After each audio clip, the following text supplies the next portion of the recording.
परमेश्वर की आराधना करता है तो इस समस्त कायनात में सारी प्रकृति को उस भक्त की लाज को रखनी पड़ती है। ऐसा ही भक्त और भगवान का एक कीर्तन हम आपको भक्त माल से सुनाते हैं। प्यारे सज्जनों, एक चंद नाम का भूप का राजा था। उसने 99 यज्ञ पूरे कर लिए।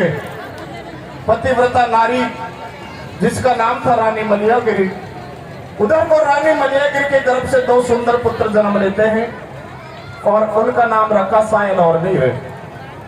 प्यारे सज्जनों, उधर को राजा चंद 100वां यज्ञ करने की तैयारी करने लगा। स्वर्ग लोक में राजा इंद्र का इंद्रासन धरा गया।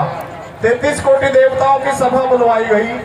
सभा में इंद्रदेव ने ऐलान कर दिया कि जो राजा चंद के सत्य को मिटा देगा 33 कोटि देवताओं में प्रथम पूज्य माना जाएगा। क्या हो प्यारे सज्जनों, इस बात को सुनकर के शनिदेव महाराज खड़े हो जाते हैं। कहने लगा, इंद्रदेव, मैं राजा चंद के सत्य की ऐसी परीक्षा लूंगा कि उसके सत्य और धर्म को जरूर नष्ट कर दूंगा।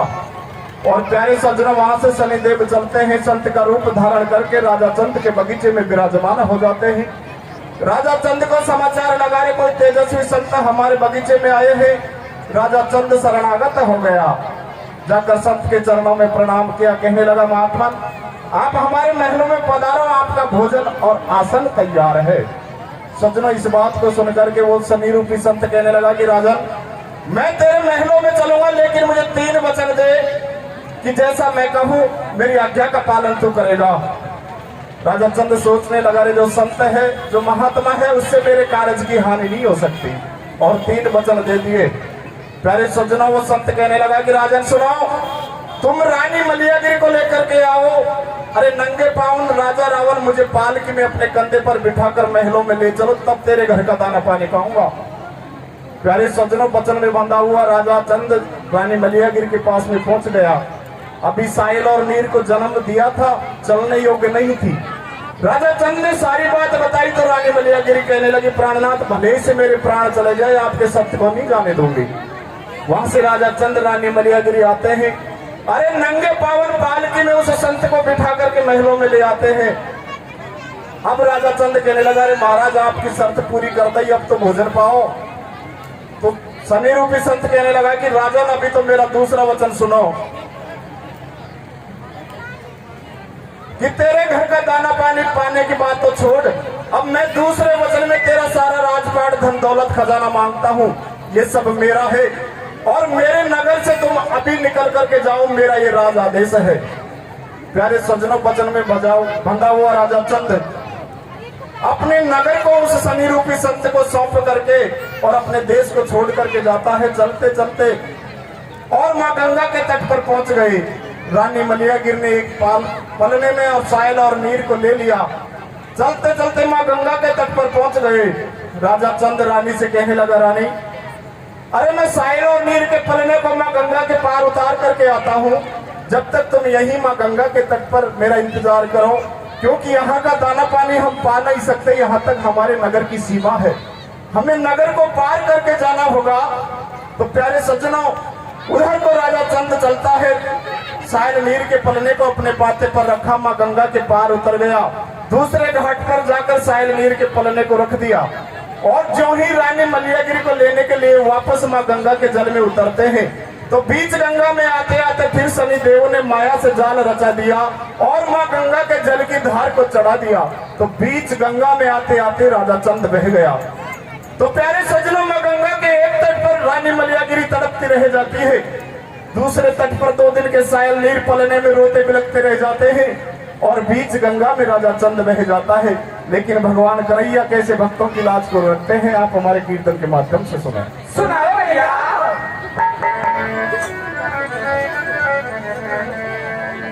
अब स्वर्ग लोक में इंद्र ने सब देव लिए बुलवाए, भक्त चंद भोपाल ने एक तीनों यज्ञ अब भक्तन के भगवान से एक बंदी प्रेम की डोरे, अब इंद्रासन थरा गयो जब मचो स्वर्ग में। तो किस प्रकार से शनिदेव संत का रूप धारण करके राजा के बगीचे में विराजमान हो जाते हैं रे, कैसे आगे सुनाइए भैया। कहे समाचार चलो जा रे, वो भाई संत द्वार पे आया। समाचार चलो जा रे, भाई संत द्वार पे आया। वो कहे समाचार चलो जा रे, भाई संत द्वार पे आया। समाचार चलो जा रे, भाई संत द्वार पे आया। वो बाबा बैठो बीच तख्त पे, राजा पहुंचो ठीक भगत पे। बाबा बैठो बीच तख्त पे, राजा पहुंचो ठीक भगत पे। वो बाबा बैठो बीच तख्त पे, राजा पहुंचो ठीक भगत पे। बाबा बैठो बीच तख्त पे, राजा पहुंचो ठीक भगत पे। अरे मने आरे चलो जा रे, भाई संत द्वार पे आया। समाचार चलो जा रे, भाई संत द्वार पे आया। वो बाबा बैठो बीच तख्त पे, राजा पहुंचो ठीक भगत पे। बाबा बैठो बीच तख्त पे, राजा पहुंचो ठीक भगत पे। अरे मने आरे चलो जा रे, भाई संत द्वार पे आया। समाचार चलो जा रे, भाई संत द्वार पे आया। अरे आओ जी महाराज पधारो, चरण शीश नवारो रे, बोले मेरे भाग्य प्रभु जो संत द्वार पे आयो रे। आओ जी महाराज पधारो, चरणन शीश नवायो रे, बोल मेरे भाग्य प्रभु जो संत द्वार पे आयो रे। अरे पहले वचन मारो तुम राजा, पीछे भोजन पाओ रे, जो न माने बात हमारे दर से भूखो जाओ रे।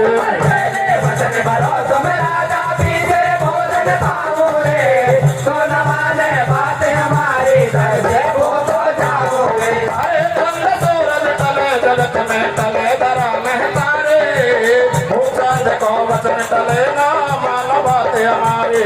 अरे तीन वचन ले लिया संत ने, फिर नौका सुनायो, एक काल के संग मलया करे रानी तुरंत बुलावो।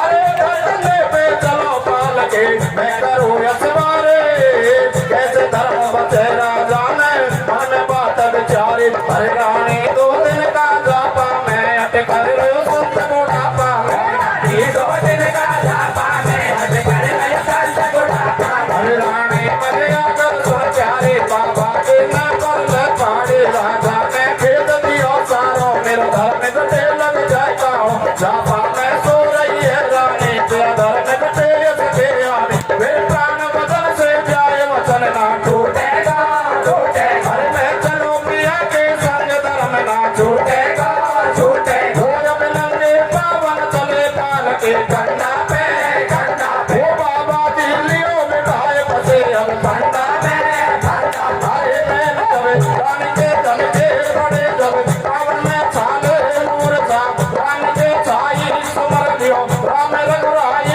लाज मेरी, रख जो स्वामी जगत के, वो अंतर्यामी रे धर्म के लेते अजब निराली रे, बोले दर्शन श्याम बनो भगतन को हारी रे। धर्म के रीत राजा निराली रे, बोले दर्शन श्याम बनो भगतन को हारी रे। हमर ले दर को धर ले ध्यान को प्यार नल आगर राने, उतर से दूध बिना मेरे लाल चलक रहो मैं नल से पाने। कोयल के भर रोवे नार मूठ पे बैठो बाबा दे, पूरे ते सत्य धर्म में राम सत्य में मतराय और कांसे, सत्य को आसन जीव लगाए बैठ गए बाबा तपतारे। मोती मोसा महाराज लगाते भोजन के ताड़े, तो पहले वचन भरो गोपाल पाओ बहुत दाना पाने। पूरा जीव उड़ गया जा संत संत से नहीं कारक रानी सत मत छोटे पीर सोर सत छोटा पत जाते, रानी मलिया गिर के संग राजा का वतन सुहावे, सारो राजपाट धर्मा में खजाना मेरो रे। हरे किधर ले बेस बकेरे, देश निकालो तेरो रे। राजपाट धनमाल खजानो मेरो रे, हरे के घर में देश पकेरी, देश निकालो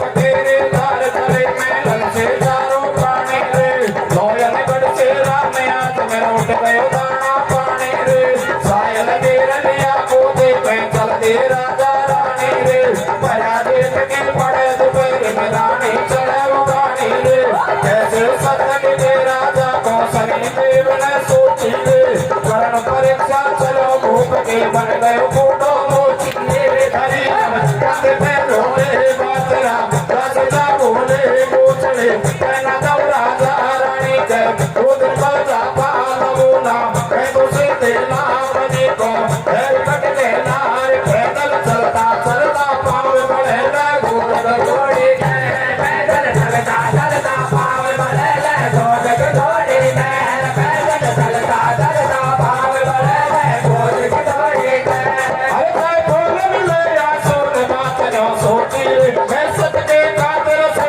कटाता हूँ बोल मिले या सोच बात न सोची मैं सत्य खातिर से कटाता हूँ अरे मैंने सत्य वचन से छोड़ नहीं करना यार भाई बिल्कुल हो जाए बात तक के काया रे सत्य वचन से छोड़ नहीं करना यार कर में हो जाए बात तक के काया रे अरे सत्य मत छोड़े वीर सोरमा सत छोड़ा तेरे रूपत जाए सत के बांधे बात लाश में फिर मिलेंगे नित्य आज चलते चलते भोग चांदन गंगा के तट पहुंचो जाए सर मेहरानी है मलियार सायल दे रख गोद उठाए कैसे पार करे गंगा को राजा रानी करे विचार सुनो प्रिय तुम को यही पर सायल देर करो मैं पार धरो पालना जब माता पर उतर चलो गंगा की धार पहली पार पहुंच गयो राजा दियो पालना जाए उतार वापस उतर चलो गंगा में सनी देव ने जान रचाई अथा गंग की कर गई धारा राजा पशु भवर में जाए अथा गंग की कर गई धारा एक तेर पैरा नीरो में एक तेर पैर बेटा मर्द बीच में भोग चंद को ले गयो काल लपेटा पीली होड लोगड़े रानी तेरा ही हिला रे अरे तुम मेरो डूब गयो भरे तार में चढ़ गए लाला रे पीली होड लोगड़े रानी तेरा ही हिला रे अरे तुम मेरो डूब गयो भरे तार में चढ़ गए लाला रे अरे एक तेर पैरा नीरो में एक तेर पैर बेटा मध्य बीच में भूप चंद को ले गयो काल लपेटा पीली होड लोगड़े रानी तेरा ही हिला रे अरे तुम मेरो डूब गयो भरे तार में चढ़ गए लाला रे पीली होड लोगड़े रानी तेरा ही हिला रे अरे तुम मेरो डूब गयो भरे तार में चढ़ गए लाला रे भैया। तो प्यारे सज्जनों माँ गंगा के एक तट पर दो दिन के सायल नीर पलने में तड़पते रह जाते हैं, दूसरे तट पर सायल और नीर रानी मलियागिरी तड़पती रह जाती है और उधर को राजा चंद बीच गंगा में बह जाता है। राजा चंद बहता बहता जाता है। प्यारे सज्जनों आगे जाकर एक झाड़ी में उलझ कर रुक जाता है। एक नगरी का धोबी कपड़े धोने के लिए मां गंगा के तट पर आया। राजा को देखा मां गंगा के जल में डूबा हुआ, राजा चंद को गंगा के जल से बाहर निकाल लाया। धोबी पूछने लगा, रे भैया तुम कौन हो, कहां से आए हो? तो प्यारे सज्जनों राजा चंद अपना भेद नहीं देता, लेकिन धोबी से कहने लगा, मेरे भाई का चुप काम तुम तो बताई दे, ताकि मेरे पेट का पालन हो सके, तेरे घर का दाना पानी मैं नहीं खा सकता। तो प्यारे सज्जनों राजा चंद उस नगरी में ढोर चलाने का काम करता है, लेकिन अपने सत्य और धर्म को नहीं छोड़ता। अरे इधर के 2 दिन के सायल और नीर पलने में जब वो भूख से तड़पते हैं, तो भगवान कन्हैया की प्रेरणा होती है कि सायल और नीर के रिश्ते में खास मामा राजा धर्मपाल जो चंपापुर नगरी का था, शिकार खेलते खेलते मां गंगा के तट पर पहुंच गया। जब उस पलने में 2 छोटे छोटे बालक दिखाई दिए, राजा के मन में दया ममता करुणा उत्पन्न हो गई। सायल और नीर को राजा धर्मपाल ने अपनी गोद में ले लिया। 3 आवाज लगाई, लेकिन जब कोई उत्तर नहीं मिलता तो राजा धर्मपाल सायल और नीर को अपने महलों में अपने साथ ले जाता है और अपने पुत्रों की तरह उनका लालन पालन करने लग जाता है।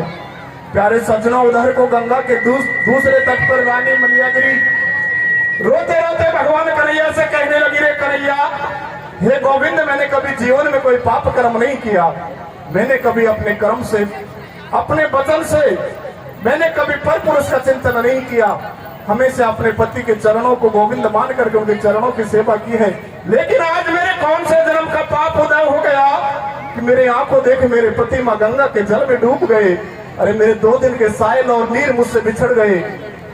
माँ गंगा से हाथ जोड़कर कहने लगी, रही हे गंगा मैया, तुम भी तो माँ हो। अरे तुम्हारे हृदय में भी तो एक माँ का दिल रखता है। मैया तुम ही मुझे रास्ता दो, मैं अपने सायल मीर को जाकर के अपनी आंचल का दूध पिलाऊं। प्यारे सजनों, रानी करुण पुकार करती है, रोते रोते वहीं पे अचेत होकर के गिर जाती है। प्रातः काल हुआ। अरे एक नगरी का प्रजापति भाई मिट्टी खोदने के लिए जब उस बियाबान जंगल में आता है, रानी देख करके मन में घबरा जाती है। लेकिन प्रजापति कहने लगा, री बहना, मैं तुम्हें अपनी धर्म की बहन बनाता हूँ, लेकिन एक बात बताओ, आप इस बियाबान जंगल में अकेली क्या कर रही हो? किसी कुलीन घर की स्त्री हो? प्यारे सजनों, रोते रोते रानी कहने लगी कि भाई तुझे क्या बताऊं, अरे मेरा राम आज मुझसे रूठ गया और मेरे पति माँ गंगा के जल में डूब गया। उस प्रजापति के मन में दया उत्पन्न हो जाती है। रानी को धर्म की बहन बना करके अपने साथ अपने घर को ले जाता है। धीरे धीरे समय व्यतीत होने लगता है।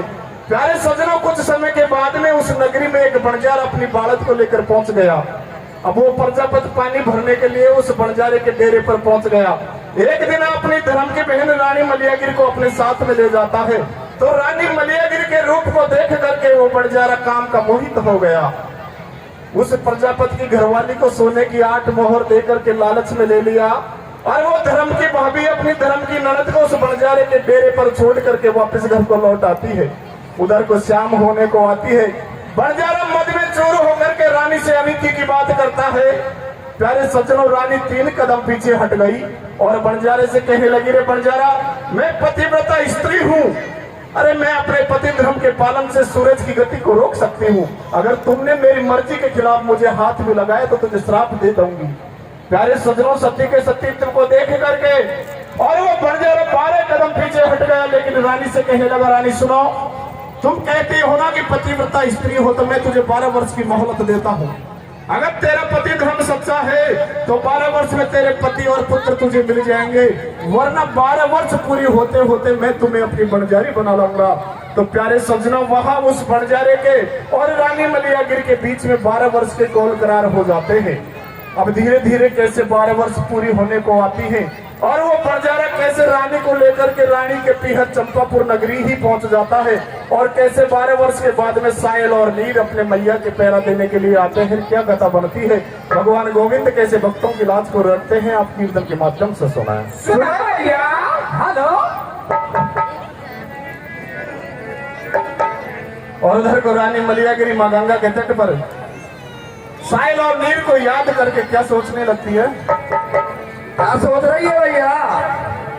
अरे माता की रोबे आत्मा बेहाल हुई बिन लाल, बैरन तो गंगा बन गई पिया को। अरे कैसी विधाता ने करी और लेख का तकदीर में, गंगा की पहली पार में मेरे लाल दूसरी।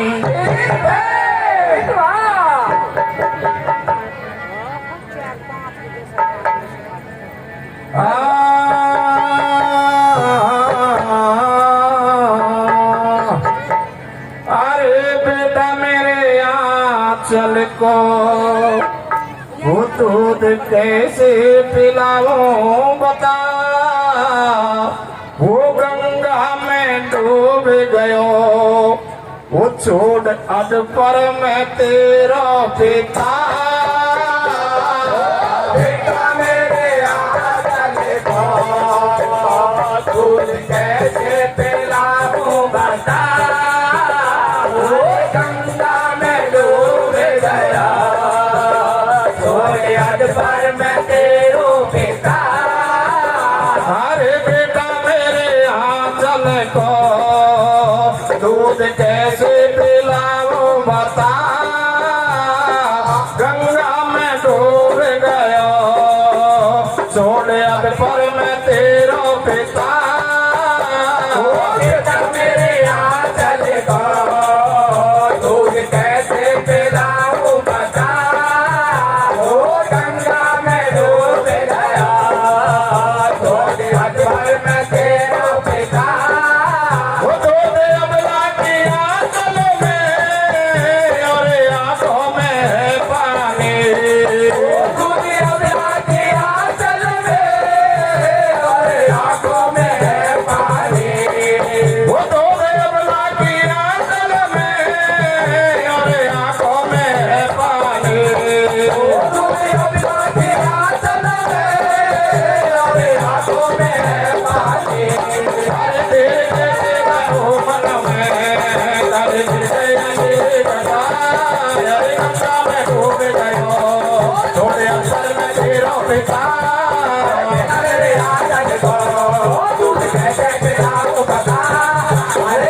के हो पिता हरि सात काल प्रजापति एक गंगा के तट पे आयो रे बड़ा धर्म के बहन संग रानी को घर पे जायो रे राजकाल प्रजापति एक गंगा के तट पे आयो रे परधर्म के बहन संग रानी को घर पे जायो रे हरे भूप चंद्र को जल गंगा में डूबे जाए बचावे रे अपने संग नगर में लायो राजा ढोल चलावे रे भूप चंद्र को जल गंगा में डूबी जाए बचावे रे अपने संग नगर में जावे राजा ढोल चलावे रे वो आगे बतिया छोड़ो सारी सायल मेरे तड़प रहे भारे चंपापुर में चारे रात राजा धर्मपाल बर्बाद राजा मन में दियो विचार बन में खेलन चलो शिकार कूप के राम बैठ गए बट में पहुंच गयो गंगा के तट पे साला तो पल नामे पावे सुंदर रूप देखे अरसावे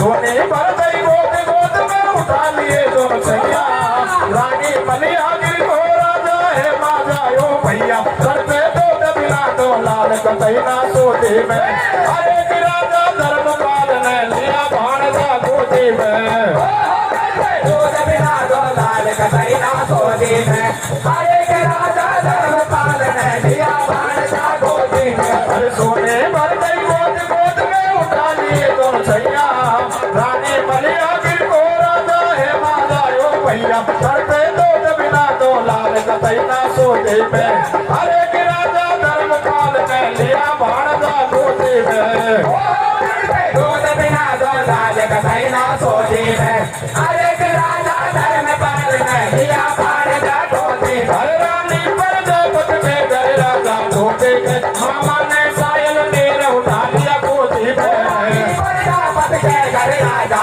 धोती के मामा ने सायल ने उठा लिया गोदी में अरे प्रजापति का घर में रहते माथे उसे कराते एक समय महलन में रहते बैठे हुक्म चलाते अरे बेकर्म को लेके नाम के कर्म को भाए हर समय के बाद हुमाड़ते बन जरा के आए अरे प्रजापति के संग कुमारे पानी पर में जावे एक दिन के बाद संग रानी गुजर ले जावे अरे सुंदर रूप देख रानी को बंजारो ललचायो ऐसे नार बने घर वाले मन में मतो उपायो हरे लगे किसके बुरे बीमारे साथे कहता हूँ बात कुमारे के बुरे बीमारी साथी के बात कुमारे सोने के आए आगे मोर जब तुम्हारे ललचाए रानी मर्द धर्म के परिचो मेरा पैर छूट जाए हाथ तेरे हाथ पकड़ जब बजारों में तो बोले बजाए बन मौज उड़ाए तो पानी भरते डोले अरे पर नारी से प्यार न पापे पापे तेरे पापे ना पापे हर नारी से प्यार में पापे पापे तेरे जाते नहीं पापे मैं सजवता नारी छेड़ गई मर जाता रे कंकाले मेरा भेदा छोड़ सके तो डसलाऊं मरना गिन काले पापे बदकार तैने जुल्म गुजारी मैं पतिव्रता नार मर जाऊं खाए कटारे ये बदकार मैंने दुल्हन गुजारी मैं पतिव्रता नार मर जाऊं भाई कचारे अरे पापे बदकार तैने जुल्म गुजारी मैं पतिव्रता नार मर जाऊं खाए कटारे ये बदकार मैंने दुल्हन गुजारी मैं पतिव्रता नार मर जाऊं भाई कचारे अरे मैं निश्चय तेरो सत्य धर्म अभिभावूंगा अब 12 साल ना तेरे हाथ लगाऊंगा से तेरो साथ घर में अजमाऊं बोला बार साल ना तेरे हाथ लगाऊं अरे बारे मर्द बैठ गई बच्चों अब आगे का सुन लो हाल दौलत पहुंच गई चंपापुर धर्मपाल भागो गोपाल रानी पहुंच गई पियर में धर्मपाल मां जायो बात बेदल पायो बन जरा में राजा से जाकर वही बात बालक की चौकी पे राजा ये जो अब तो मेरे दार सायल नीर चले दोनों भैया हाथन में ले गई तलवार सायल नीर चले दोनों भैया 12 साल बैठ गई रानी जब मन में घबरावे सायल नीर पेट का जाया जब पैरा पे आवे छोड़ दई मर्यादा छोड़ धर्म के ने तेरे अरे कि बन जा रो रानी से कहवा लगो आनी धीरे नहीं मर्यादा छोड़ धर्म के देखे अरे के बन जानो रानी से अरे बाल लगवाने के अरे 12 साल बीत गई रानी जब मन में घबराते सायल देर पेट का जाया जब तैराते हमने छोड़ नहीं मर्यादा छोड़ धर्म तेरे तेरे अरे के बन जानो रानी से अरे बाल लगवाने के छोड़ नहीं मर्यादा छोड़ धर्म के देखे अरे के बन जानो रानी से अरे बाल लगवाने के अरे राख दे के नाज धरनी उगे बालो राख रे सुन ले वो सुन बाला मेरे भाइयों जात बिगाड़े रे दिल के मर रोए नार जब गैया से गरड़ा मेरे सायल नीर पहुंच गया दोनों पलक न देर लगा मेरे से सउनायत हो पापे को नीच बनो अन्यायी रे जब बड़ी गला के बात नार जब एकदम से टकराई रे तो भैया बोल रहे तो भैया संग में रानी को लाया हाल राम का तो बतलाया पहुंच गया मेरा काल भाई देख रहे हो मैंने ना जाई जान गया मैंने छोटे गुले क्या बात की छोटी बात मेरा रोस गया कर तार राम ने लुटे किस्मत फूटी रे जा मर के जाई भर भर के रो राम घबराए बात में कहूँ पाए बिछड़ गए कोदी के ललना डूब गया गंगा में सजना रे बैठी हो बेटी सतवंती महलन में काबे उड़ावे रे हे राजा भोप चंद दो भी का डोरे आवे रे बेटी बेटी सजवंती महलन में काबे उड़ावे रे हे राजा भोप चंद दो भी का डोरे आवे रे अरे बेटी सतवंती महलन में काबे उड़ावे रे हे राजा भोप चंद दो भी का डोरे आवे रे बेटी बेटी सजवंती महलन में काबे उड़ावे रे हे राजा भूप चंद को बेगा ढोल आवे रे तो प्यारे सज्जनों, अरे इधर को धीरे धीरे 12 वर्ष पूरी होने को आती है। अब वो बंजारा रानी मलियागिरी को लेकर के चंपापुर नगरी पहुंच गया, जहां रानी का पीहर था, लेकिन बंजारा इस सत्य को नहीं पहचान पाया। उधर को धर्मपाल राजा के महलों में सायल और नीर भी 12 वर्ष के हो गए। बंजारा अपने मन में प्रसन्न हो गया कि आज मध्यरात्रि को 12 वर्ष पूरी हो जाएंगी, इस रानी को अपने पुत्र और पति मिले नहीं, ये मेरी जरूर बंजारी बन जाएगी। प्यारे सज्जनों, उधर को बंजारा उस राजा धर्मपाल के पास में पहुंच गया कि राजन, आज मेरे डेरे के ऊपर 2 पहरेदार मेरे साथ में भेज दीजिए। तो प्यारे सज्जनों, राजा धर्मपाल मन में विचार करने लगा, रे आज मेरे सायल नीर 12 वर्ष के हो गए, तो क्यों नहीं मैं इन दोनों भाइयों को ही आज और डेरे पर भेज देता हूँ।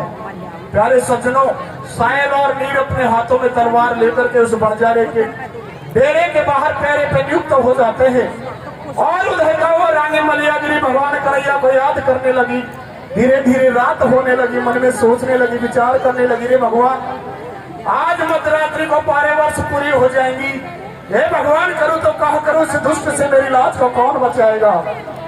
प्यारे सज्जनों, भगवान कन्हैया के चरणों का ध्यान करने लगी, रे गोविंद, हे कन्हैया, हे मधुसूदन, अरे तुमने द्रौपदी की लाज को बचा दिया, नरसिंह के भात को बढ़ा दिया, आज मेरे सच पर बनी आई है कन्हैया, मेरी लाज को बचाओ।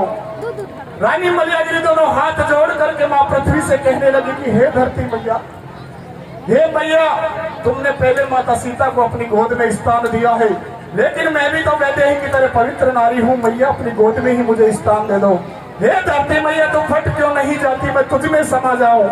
प्यारे सज्जनों, रानी मलियागिरी रोते रोते भगवान कन्हैया से कहने लगी, कन्हैया त्राही माम, गोविंद त्राही माम, मेरी लाज को बचाओ। उधर को बंजारा मद में चूर होकर के जब रानी से अनिति की बात कहता है, तो रानी दोनों हाथ जोड़ करके अपने आप को और भगवान कन्हैया के चरणों में समर्पण कर देती है कि कन्हैया, सत्य कहती हूँ कि आज बियाबान जंगल में अगर पतिव्रता नारी की अगर लाज चली गई, तो सत्य कहती हूँ कन्हैया, लाज मेरी नहीं तेरी जाएगी, तेरी जाएगी, तेरी जाएगी। रानी रोते रोते भगवान कन्हैया से कहने लगी, कन्हैया, अरे कन्हैया, मेरी लाज को बचाओ। और जब इस संसार से आस निराश हो गई, दोनों हाथ जोड़ करके भगवान कन्हैया के चरणों में अपने आप को समर्पण कर दिया।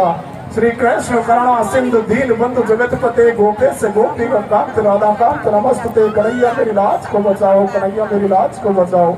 प्यारे सज्जनों, जब रानी करुण पुकार करती है तो उस करुण पुकार को साहिल और नीर जब सुनते हैं तो साहिल भैया नीर से कहने लगा, रे मेरे भाई, मुझे ऐसा लगता है इस बंजारे के डेरे में निश्चित रूप से कोई अनिति की बात है। जब साहिल और नीर बंजारे के डेरे में पहुंचते हैं तो रानी के करुण पुकार को सुनते हैं और बंजारे के मद के रूप को देखते हैं तो उनके तन बदन में अग्नि की क्रोध की अग्नि प्रज्वलित हो जाती है और प्यारे सज्जनों साहिल और नीर उस बंजारे के सिर और धड़ को अलग अलग कर देते हैं। रानी से कहने लगा कि भैया रोबे मत, अरे तुम्हें हमारे साथ में चलो। और साहिल और नीर रानी मलियागिरी को लेकर के राजा धर्मपाल के पास में पहुंच गए। जब राजा धर्मपाल ने रानी मलियागिरी को देखा, देखते ही पहचान गया, यार ये तो मेरी माजाई बहन है। और वो माजाई बहन रानी मलियागिरी भी अपने भैया के गले से लिपट कर रोने लगी। भाई पूछने लगा, रे बहना, मैंने तो तेरा विवाह राजा चंद के साथ में राजमहलों में किया था, लेकिन आज तेरे हालात भिखारियों जैसे क्यों हो गए। रानी रोते रोते अपनी सारी राम कहानी अपने भाई को बताती है। कहने लगी, रे भाई तुझे क्या बताऊं, आज से 12 वर्ष पहले मेरे तो छोटे छोटे साहिल और नीर एक पलने में माँ गंगा के तट पर मुझसे बिछड़ गए और तेरो जीजा माँ गंगा के जल में डूब गए हो। प्यारे सज्जनों, जब इस बात को सुना कि 12 वर्ष पहले साहिल और नीर माँ गंगा के तट पर पलने में रह गए तो राजा धर्मपाल सोचने लगा, ये भी तो मुझे 12 वर्ष पहले माँ गंगा के तट पर मिले थे, कहीं मेरी बहन के पुत्र तो नहीं। और राजा धर्मपाल उस पलने को लाकर के रानी के सामने रख देते हैं कि बहना देख, इसी पलने में तेरे साहिल और नीर थे क्या। प्यारे सज्जनों, जब उस पलने को देखा तो मैया की ममता की वो करुण आत्मा भरी आई। अरे रानी ने उस पलने को अपनी गोद में ले लिया, आंचल में छिपा लिया, चूमने लगी, प्यार करने लगी, रोते रोते कहने लगी, मेरे भाई, अरे मेरे भाई, इसी में तो मेरे दोनों बच्चे मुझसे बिछड़ गए। रानी के नेत्रों से जल की धार बहने लगी। भाई ने अपनी बहन को सांत्वना दी, कहने लगा, बहना रोबे मत, अरे जिसने तेरी लाज को बचाई है ना, ये दोनों तेरे ही पुत्र हैं। लेकिन प्यारे सज्जनों, इस बात को सुनकर के साहिल और नीर रानी को मैया स्वीकार नहीं करते। वो दोनों कहने लगा, रे हमारी मैया कैसे हो सकती है, हम तो आपके महलों में पले बड़े हैं। तो प्यारे सज्जनों, रानी फिर भगवान कन्हैया को याद करती है, गोविंदा, हे मधुसूदन, अब तक मेरी लाज को बचाए, लेकिन मेरे बच्चे मुझसे मैया नहीं कहते। और जब किसी माँ से उसके बच्चे माँ नहीं कहते तो एक माँ की आत्मा बहुत करुण पुकार करती है। भगवान कन्हैया की और जब दोबारा माया होती है, प्यारे सज्जनों, रानी मलियागिरी के दोनों आंचलों से दूध की धार बहती है। एक धार नीर के मुंह में पहुंच गई, दूसरी धार साहिल के मुंह में पहुंच गई और साहिल और नीर दोनों मैया मैया कह करके अपनी मैया से जाकर लिपट गए। प्यारे सज्जनों, रानी मलियागिरी को अपने पुत्र मिल गए, लेकिन राजा चंद अभी भी नहीं मिलता। वो धोबी की नगरी में ढोर चराने का काम करता है। शनिदेव सोचने लगा, रे बहुत दिन हो गए मैं राजा चंद के सत्य को डिगा नहीं सका, तो एक दिन माया से उस नगरी के सारे ढोर चुरा लेता है। चोरी का झूठा इल्जाम राजा चंद के ऊपर लग जाता है और राजा चंद को मारते पीटते नगर निवासी उसी राजा धर्मपाल की सभा में पेश करते हैं, जो राजा चंद का खास साला था। लेकिन सज्जनों कहते हैं, जब समय बिगड़ता है तो कोई किसी का नहीं होता। राजा धर्मपाल अपने खास बहनों ही अपने जीजा को नहीं पहचान पाता और चोरी के झूठे इल्जाम में राजा चंद को जेल में बंद कर देता है। अरे एक दिन की बात, रानी मलियागिरी अपने भाई के महल की छत के ऊपर के बैठ करके काग उड़ा रही थी और उधर को जेल में बैठा बैठा राजा चंद हीरा करने लगा कि हे कन्हैया, तेरी कैसी माया है। अरे एक दिन मैं लोयनगढ़ नगर का राजा था, रानी मलियागिरी जैसी मेरी पतिव्रता नारी साहिल और नीर जैसे मेरे पुत्र थे, लेकिन आज समय का फेर देखो कि मेरे खास साला ने मुझे जेल में बंद करा दिया चोरी के झूठे इल्जाम में। प्यारे सज्जनों, इन हीराओं को जब रानी मलियागिरी सुनती है तो भक्ति भक्ति अपने भैया के पास में आ गई। भाई से जाकर कहने लगे, रे भाई, तूने तो मेरे पति को अपनी जेल में बंद करा रखे है। तो प्यारे सज्जनों, जब कैदियों ने इस बात को सुना तो सारे कैदी अपने आप को राजा चंद कहने लग जाते हैं। तो प्यारे सज्जनों, कैसे रानी मलियागिरी अपने पतिव्रत के धर्म के पालन से और उन हजारों कैदियों में जाकर के अपने पति राजा चंद के हाथ को पकड़ती है। कैसे भगवान कन्हैया प्रकट होते हैं और राजा चंद को जब अपने गले से लगाते हैं तो भगवान कन्हैया कहते हैं कि भक्त कोई वरदान मांग ले। तो प्यारे सज्जनों, राजा चंद रोते रोते कहने लगा, कन्हैया अरे कन्हैया, ऐसी किसी भक्त की परीक्षा मत लेना, कलयुग में तेरा कोई नाम नहीं लेगा। तो प्यारे सज्जनों, किस प्रकार से शनिदेव हार मान करके और वापस अपने लोक को जाते हैं और भगवान कन्हैया कैसे भक्तों को अजर और अमर करते हैं, आप कहानी के माध्यम से सुनो।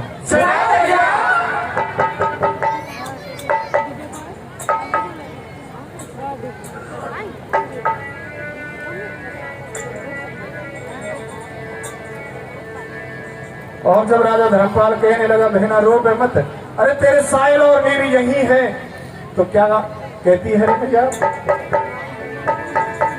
अरे भैया क्यों समय कर बतिया, वो बहना की कहाँ पे गई सतिया, अरे भैया क्यों समय कर बतिया, वो बहना की कहाँ पे गई सतिया, भैया के कर बतिया, वो बहना की कहाँ पे गई सतिया, अरे आचल के दार मुख बह जावे, बेटा छाती से चिपकावे, अरे दार मुख बह जावे, बेटा छाती से चिपकावे, अरे आचल के दार मुख बह जावे, बेटा छाती से चिपकावे, आचल के दार मुख बह जावे, बेटा छाती से चिपकावे, अरे बिन रे निकटे नारदिया, वो बेना के कहाँ पे गई छतिया, ओ भैया के सुन कर बतिया, ओ बेना के कहाँ पे गई छतिया, अरे कृष्ण भैया, अरे भैया राजी राज लगावे, तू राजा भोग चंद धोबी करोड़ चरावे, रे धोबी करोड़ चरावे, अरे कृष्ण भैया राज भैया जान जान लगावे, तू राजा भोग चंद धोबी करोड़ चरावे, रे धोबी करोड़ चरावे, अरे धोबी में राजा बन में करोड़ चरावे जावे, शनि देव जब मन में एक दिन का सलाह बनावे, वो सब डोर चुरा लिए पल में, वह भेद कोई ना पायो, जब शनि देव ने झूठो राजा को चोर बनायो, अरे सब दुनिया हो गई बेड़ी, भगवान कोई नाम लगायो, अब मारे रहे तिवारी, बाहर हार टकरा, वो राजा धर्म पालन में आया, वहाँ को सारा हाल बताया, काफी चोर बढ़ाया, न्यायी गैया सारी लय चुराई, राजा धर्म पाल ना जाने, नहीं बाजेगा तो बेचाने, कैसे पड़े समय के मार, राजा चंदन किया विचार, मेरा हाल बिगड़ गया सारा, पीरत अपने मन में धारा, जब सारा ने हुक्म सुनायो, जीजा जेल में बंद करायो, एक दिन में या नगरी में दूल्हे बढ़ गए आयो, समय बड़ो बलवानी आज वो जेल में बंद करायो, साला में को बजवारे गए घासे आगे जाके, अरे डोबती उड़ा गए जैसे के पेड़ा पल्ला के, वो बजवारे गए घासे आगे जाके, अरे डोबती उड़ा गए जैसे के पेड़ा पल्ला के, अरे एक दिन में या नगरी में दूल्हे बढ़ के आयो, समय बड़ो बलवानी आज वो जेल में बंद करायो, साला में को बजवारे गए घासे आगे जाके, अरे डोबती उड़ा गई जैसे के पेड़ा पल्ला के, वो बजवारे गए घासे आगे जाके, अरे डोबती उड़ा गए जैसे के पेड़ा पल्ला के, वो बचन जेलन में रे रानी बेटा महलन में, वो बचन जेलन में रे रानी बेटा महलन में, हर एक दिन रानी महलन में बैठे जागे उड़ा रही रे, हर पैसे तेरे धरो मन में, अब याद तेरा किया रही रे, अरे माया बलवान प्रभु सिर पर कोई ना पायो, हर में क्यों बैठो भूप चंद जेलन में हीरा कर जायो, हर सायल मेर बिछड़ गए बेटा बिछड़े मलिया कर रानी, हर राजपाट गए छोट टूट गई मोयन गढ़ के राजधानी, हर भूप चंद के जब रानी में सुन लई रात कहानी रे, हर जैसे जल बिन मेघ तड़प रही वैसे तड़पे रानी रे, सुन कर रानी ने हेरा रे मैलन में करो बबेरा, सुन कर रानी ने हेरा रे मैलन में करो बबेरा, वो सुन कर रानी ने हेरा रे मैलन में करो बबेरा, सुन कर रानी ने हेरा रे मैलन में करो बबेरा, वो तब भूल गए सब तन के सारो भेद बतायो है, वो तेरो जीजा कर देव मन देर में वचन सुनायो है, रात ने हुक्म दियो तत्काल करे ना सब फल के तेरे, वो सारे कहते बन रहे भूप चंद या विपदा में गिरे, वो नजारा को